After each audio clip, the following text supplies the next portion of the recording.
ওয়াশিংটনের ঝলমলে এক সন্ধ্যা হঠাৎই পরিণত হয়েছিল আতঙ্কের রাতে। সাংবাদিক, রাজনীতিবিদ আর ক্ষমতার কেন্দ্রের মানুষদের উপস্থিতিতে জমজমাট ডিনার মুহূর্তেই থমকে যায় গুলির শব্দে। যুক্তরাষ্ট্রের প্রেসিডেন্ট ডোনাল্ড ট্রাম্পকে দ্রুত সরিয়ে নেওয়া হয়, আর কয়েক হাজার অতিথি আশ্রয় নেন টেবিলের নিচে। কি ঘটেছিল সেই রাতে, তারই বিস্তারিত চিত্র উঠে এসেছে প্রত্যক্ষদর্শীদের বর্ণনায়।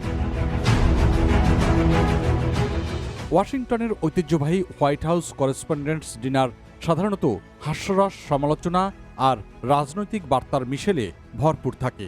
কিন্তু ২০২৬ সালের এই আয়োজন পুরোপুরি বদলে যায় যখন সশস্ত্র এক ব্যক্তি অনুষ্ঠানস্থলের লবিতে ঢুকে গুলি চালানোর চেষ্টা করে।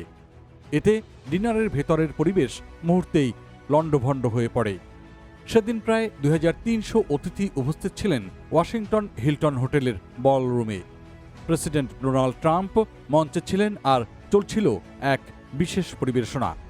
হঠাৎ বাইরে থেকে গুলির শব্দ শোনা যায়। প্রথমেই অনেকে ভাবেন হয়তো কোনো ট্রে পড়ে গেছে। পরে স্পষ্ট হয় এটি ট্রের পড়ে যাওয়ার শব্দ নয়, এটি গুলির আওয়াজে ছিল। প্রত্যক্ষদর্শীরা জানিয়েছেন, নিরাপত্তা কর্মীরা চিৎকার করে বলেছেন, শর্টস ফায়ার। সঙ্গে সঙ্গে অতিথিরা টেবিলের নিচে আশ্রয় নেন। কেউ কেউ চেয়ার ফেলে দিয়েছেন। ভেঙে পড়ে গ্লাস আর প্লেট। আতঙ্ক ছড়িয়ে পড়ে কয়েক সেকেন্ডের মধ্যেই। পরিস্থিতি এমন ছিল যে কেউ কিছু বুঝে উঠতে পারছিলেন না কি ঘটেছে সেখানে।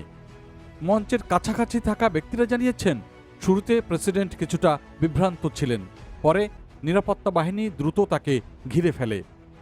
ইউনাইটেড স্টেটস সিক্রেট সার্ভিসের সদস্যরা তাৎক্ষণিকভাবে প্রেসিডেন্ট এবং অন্যান্য শীর্ষ কর্মকর্তাদের নিরাপদ স্থানে সরিয়ে নেন।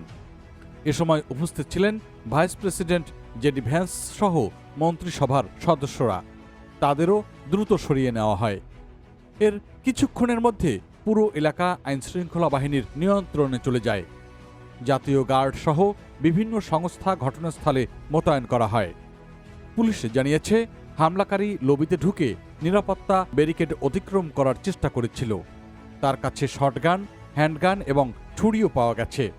পরে যদিও তাকে আটক করা হয়। সন্দেহভাজনের নাম কোলে টমাস অ্যালেন। তার বয়স ৩১। তিনি ক্যালিফোর্নিয়ার বাসিন্দা। তার উদ্দেশ্য এখনও স্পষ্ট নয়। এই ঘটনায় এক পুলিশ কর্মকর্তা বুলেট প্রুফ ভেস্টে আঘাত পেলেও প্রাণে বেঁচে গেছেন। অন্যদিকে বলরুমের ভেতরে বড় ধরনের হতাহতের কোনো খবর পাওয়া যায়নি। তবে আতঙ্কিত অনেক অতিথি কেঁদে ফেলেছেন। কেউ আবার একে অপরকে জড়িয়েও ধরেছেন। ঘটনার পরপরই অতিথিদের নিরাপদে বের করে দেওয়া হয়। চারপাশের রাস্তাগুলো বন্ধ করে দেয় পুলিশ। আকাশে হেলিকপ্টার টহল দিতে থাকে।